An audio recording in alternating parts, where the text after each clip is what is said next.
Production funding for this program made possible in part by a grant from the Anchorage Times, celebrating 75 years of service to Alaskans.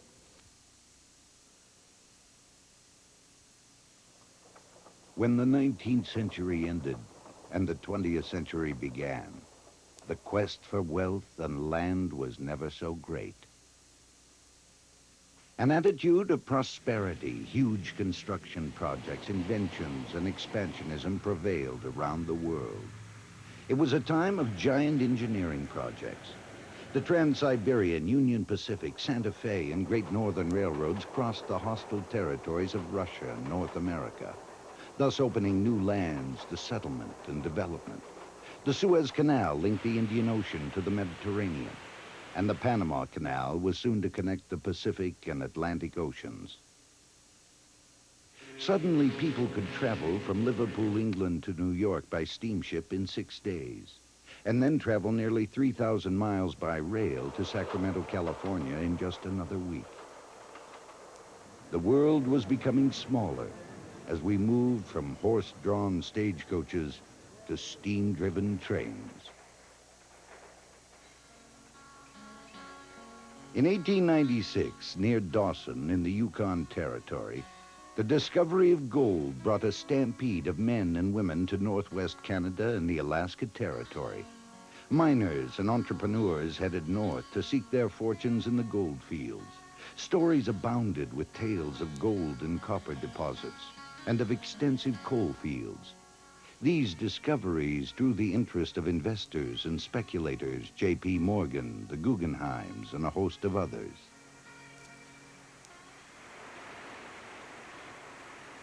A major factor in this rush for wealth was transportation. There were few ways for the miners to get their supplies and themselves into this region. A water route from the ports of San Francisco, Portland, and Seattle ran northwest to St. Michael. Travelers then transferred to riverboats that steamed up the Yukon River to Dawson. A second sea route terminated at Skagway. Then goods were hauled by mule team, dog sled, and snowshoe over the summit of Chilkoot, or White Pass, to Dawson. For even the most adventurous, routes into the gold field were few, time-consuming, expensive, and physically demanding.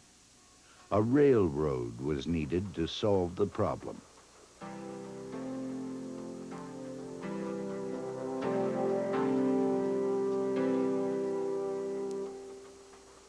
On May 27, 1898, construction began on the first railroad on Alaska soil. The first 20 miles of the White Pass and Yukon Railroad lay in the territory. It was the first of what would be more than 50 railroad ventures that would be proposed and promoted in the territory for Alaska.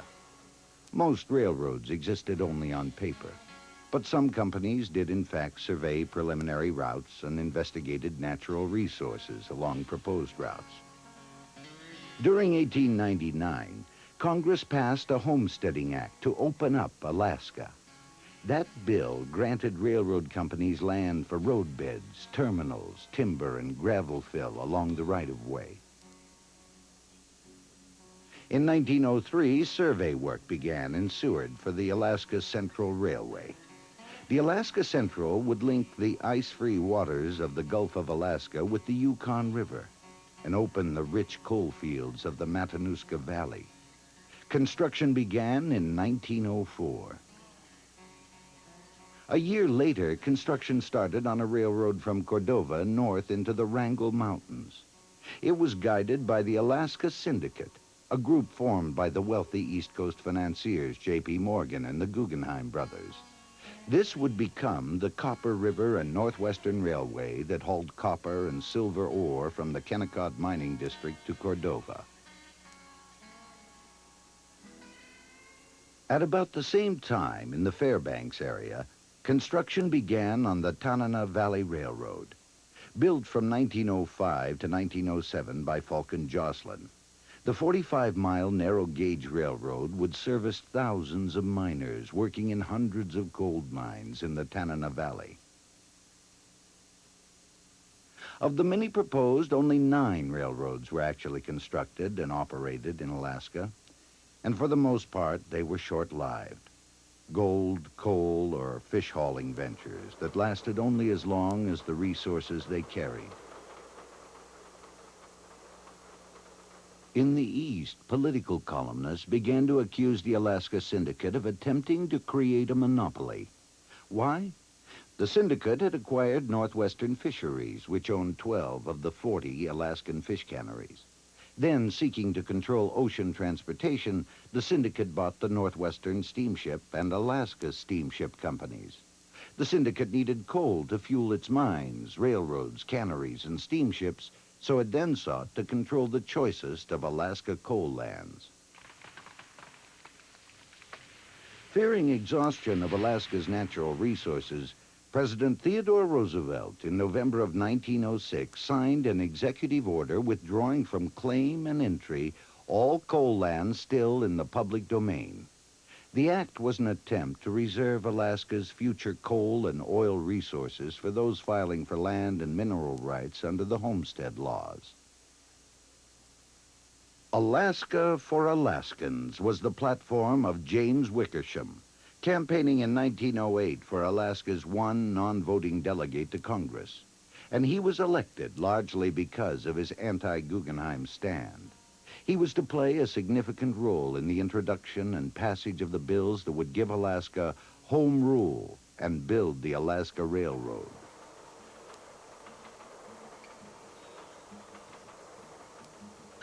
President Taft, hearing a plea for help from Alaskans, sent Secretary of the Interior Walter Fisher to investigate the problem. Fisher's report concluded that Alaska's economic malaise was due to inadequate transportation facilities and the coal land laws. In February 1912, President Taft asked Congress for a $35 million authorization to carry out the Secretary's recommendations. Instead, Congress passed a bill creating a legislative assembly for the territory of Alaska that provided Alaska with home rule. The bill also authorized President Taft to appoint the Alaska Railroad Commission to study the question of transportation in the territory. In 1913, a report entitled Railway Routes in Alaska recommended construction of 2 rail routes from the Pacific coast to the interior. One was to go from Cordova up the Copper River Valley to the Tanana River and Fairbanks, connecting with the Bering coal fields. The other route was to run from Seward to the Matanuska coal fields up the Susitna Valley to the Kuskokwim River. In January of 1914, Alaska Delegate James Wickersham delivered a 5.5-hour speech on the floor of the House elaborating on the attributes of Alaska and arguing for the government to pass a bill that would spend $35 million to build a railroad. And on March 12th, both the House and the Senate passed the Alaska Railroad Organic Act. Newly elected President Woodrow Wilson was authorized to locate and construct a railroad in the territory of Alaska. In addition to the $35 million provided by the act, the president was to take advantage of the machinery, equipment, and materials left over from the construction of the Panama Canal and use them for construction of the Alaska Railroad. In early May, President Wilson authorized Secretary of the Interior Franklin Lane to proceed with location surveys. The president appointed the Alaskan Engineering Commission under the authority of Secretary Lane to supervise location work. 3 men were selected for the commission. W.E. Eads, the first chairman of the Alaskan Engineering Commission, was at the time chief engineer of the Northern Railroad and had 30 years' experience in planning and building railroads in the West. Lieutenant Frederick Mears of the U.S. Army had worked on the Great Northern Railroad and had done construction work on the Panama Railroad. Thomas Riggs, Jr. had served as chief surveyor on the Alaska Boundary Commission, lived in Alaska for 16 years, and had a vast knowledge of the territory. By mid-June of 1914, most of the survey parties were in the field, and main bases for supplies and equipment had been established. One at Ship Creek on the Knik arm of Cook Inlet, and the other in Fairbanks. In February of 1915, the Commission submitted its report to President Wilson with no recommendation as to which route should be taken. The report did seem to favor the western Seward-Fairbanks route. The commissioners felt that the western route offered the most effective use of Alaska's coal and agricultural resources. On April 10th, President Wilson announced that the government would build along the western route. He also authorized the purchase of the Alaska Northern Railroad for $1.2 million. Rumors of impending construction brought a stampede of people to Ship Creek. When Lieutenant Mears landed at the base camp in April 1915, he found nearly 2,000 people living in ragged tents and temporary wooden buildings, hoping for employment on the government railroad. The tent city on the banks of Ship Creek lasted only a few weeks. The land along the creek was needed for railroad yards and buildings, and fears of contaminated water in the temporary settlement prompted Mears to establish a permanent town site on the plateau south of Ship Creek. The summer of 1915 saw employment reach about 1,400 workers. A little more than half the workers were independent contractors or station men. They were called station men because the right-of-way was measured in numbered units of 100 feet, and contracts were awarded from station to station. Many station men formed partnerships and hired workers of their own. Throughout the construction of the Alaska Railroad, the workmen endured rugged living conditions. Tents without floors, sleeping on pole bunks in honeycomb-like cells, covered with wild hay for mattresses. New arrivals generally had to find a vacant spot or build their own quarters. There was not much money to be made working on the railroad. Early wages paid to unskilled labor was 37.5 cents per hour, considerably lower than the going rate in the territory. A report on wages in the Weekly Alaskan states that at 37.5 cents per hour for outdoor manual labor, at $3 per 8-hour day, a worker would make $468 for 6 months of seasonal work. And then there were the expenses. Boat fare from Seattle to Anchorage and return at $110. 6 months room and board at commission prices, $225. Laundry, clothes, shoes, shaves, haircuts, and baths totaling $68. Thus, after 6 months' work, a common laborer would have net about $64 to last the 6 months when the weather didn't allow construction.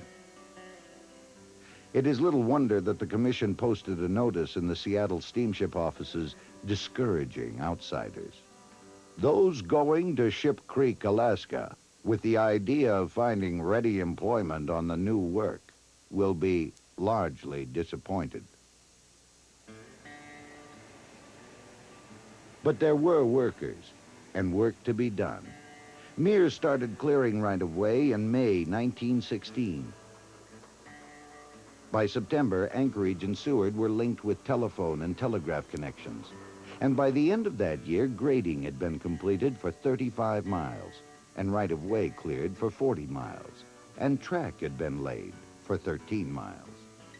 But it was the time of World War I, and in 1916, even though the United States had not yet entered the war, the Commission began to feel its effects.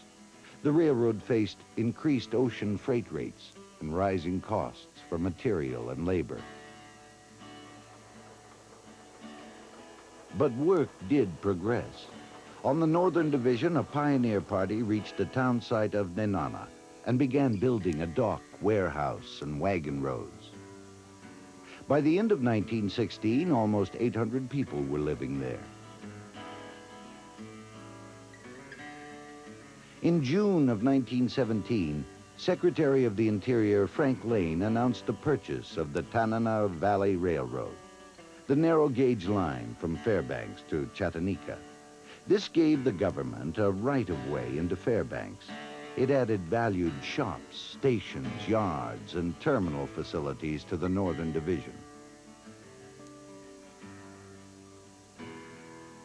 By October, the first train reached the coal mines at Chickaloon, 75 miles north of Anchorage.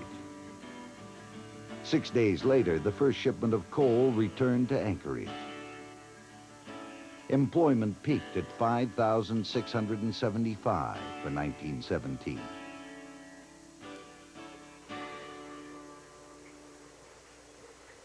Though the greater part of the railroad was built on top of tundra-covered ground, there were many miles of heavy rock work, excavation, and tunneling.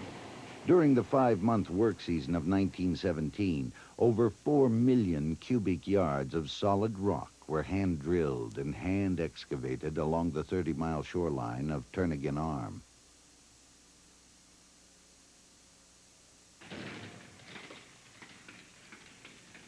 With the entrance of the United States into World War I, the Commission lost 2 key men.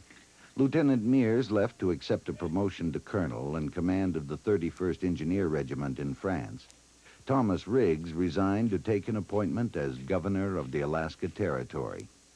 It was left to Chairman Eads to build a railroad with a 50% cut in his workforce, as many Alaska workers left for military service, while others were drawn to higher wages in the lower 48.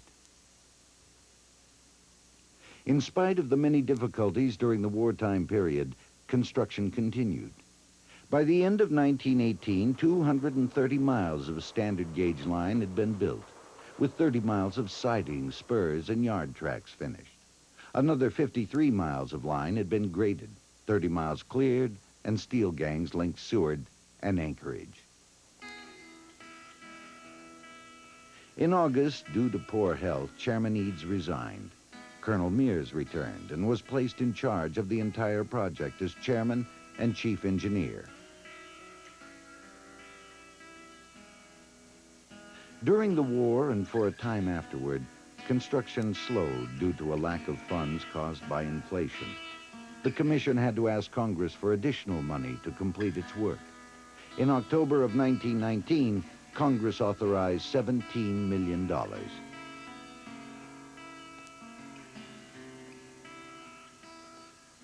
2 years later, 1921, 2 steel bridges closed gaps in the line.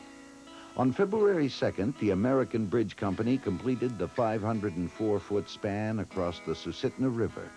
And 7 months later, the Hurricane Gulch Bridge arched over the Chulitna River at the midpoint of the line.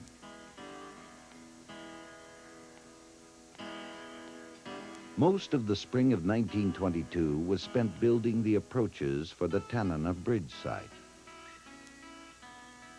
This was the most formidable river crossing of the entire railroad and required a 700-foot span. With its completion in February 1923, the Alaska Railroad was almost finished. It was left only to widen the narrow gauge rails from Nenana north to Fairbanks.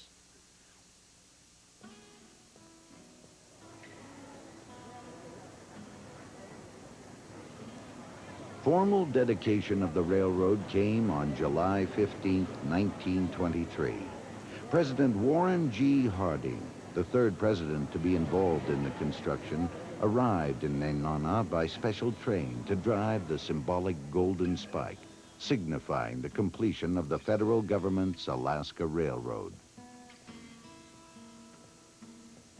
From Nenana, the president traveled to Fairbanks, where he addressed most of the town's 1,500 citizens. I do not suppose any individual or set of individuals would have undertaken the construction of such a railway, that it had to be left to the government itself. I am glad a generous government understood and carried to completion the construction of the Alaska Railroad.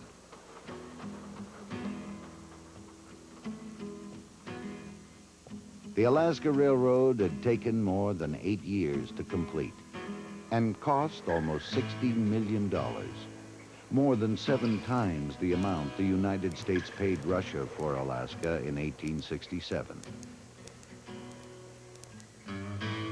The first order of business at the completion of the railroad was to bring the entire line up to reasonable operating standards.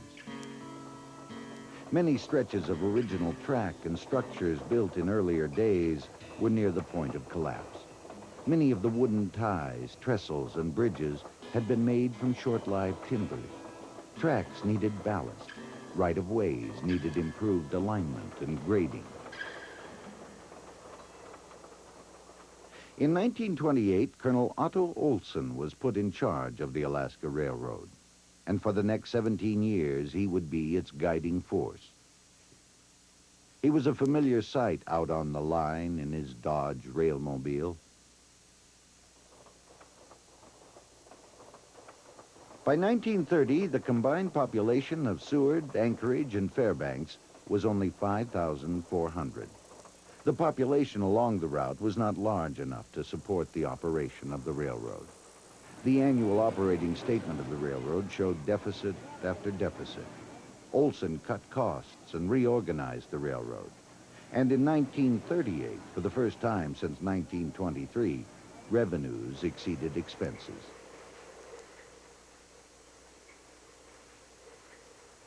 Starting in 1940, the Alaska Railroad set new records each year by carrying construction equipment, material, men, and supplies for the Army. But the increased rail traffic brought rapid deterioration.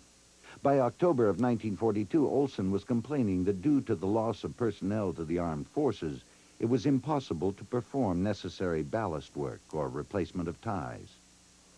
He had to ask for outside assistance to help transport the military supplies and keep the line operating. On April 3rd, 1942, the 714th Railroad Operating Battalion was assigned to Alaska. With a complement of 25 officers and 1,090 enlisted men, the 714th eased the railroad's labor shortage.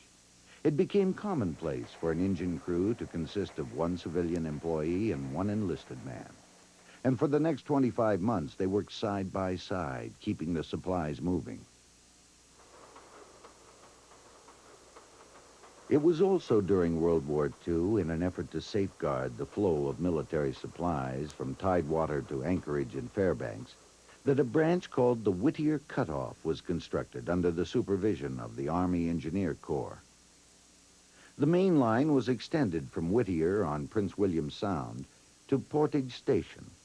Completed in the spring of 1943, the new line was 12 miles long and included 2 tunnels through the mountains. Construction gave the railroad 2 terminal ports, Seward and Whittier, where connections could be made with ocean steamships.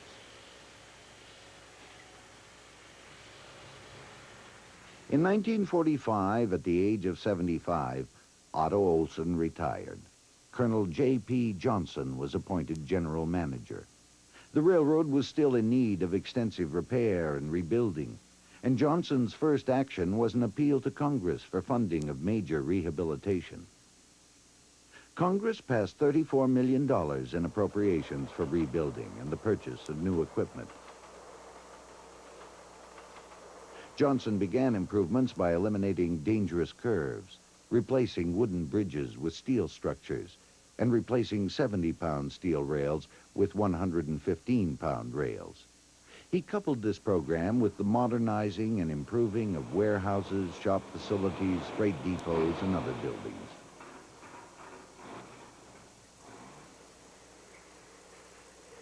In 1947, the railroad streamlined passenger travel for tourists. The railroad's new passenger train, the Aurora, made its inaugural run on October 18th between Anchorage and Fairbanks. By the early 1950s, the adventure of the steam engine had given way to the economic realities of the diesel. Change also included competition. A burgeoning highway trucking industry brought losses in revenues to the railroad. But other industry reacted with a containerization program pioneered by the Alaska Steamship Company, and a move into piggyback shipping helped the railroad to again compete and regain lost revenues.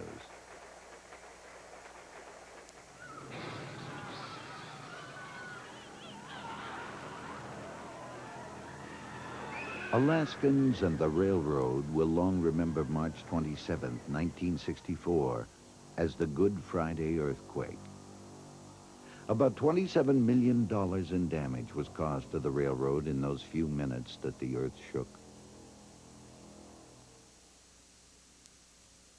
In spite of the damage, the line from Anchorage to Fairbanks was operational within days, and the line from Whittier to Anchorage was opened a little over 3 weeks after the quake.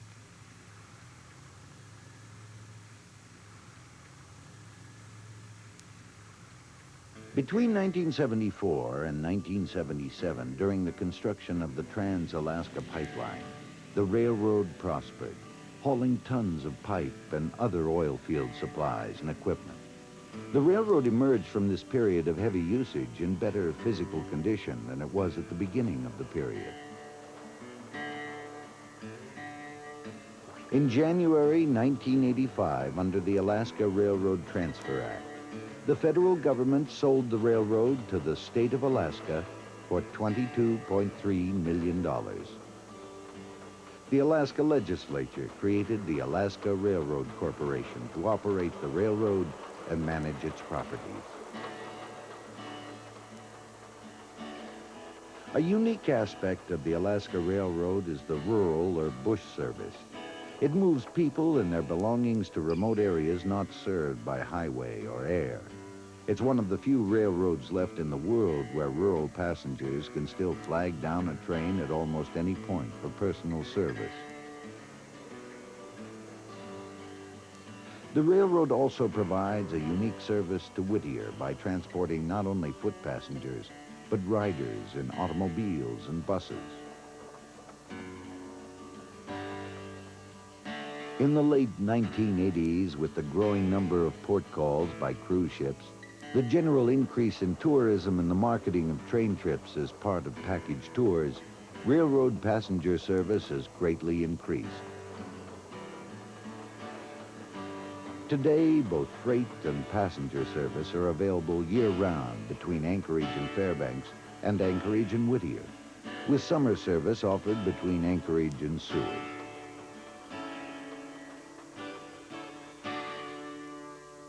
Hard work and the dedication of thousands of men and women of the Alaska Railroad opened up the last frontier and helped to develop Alaska into the country that it is today.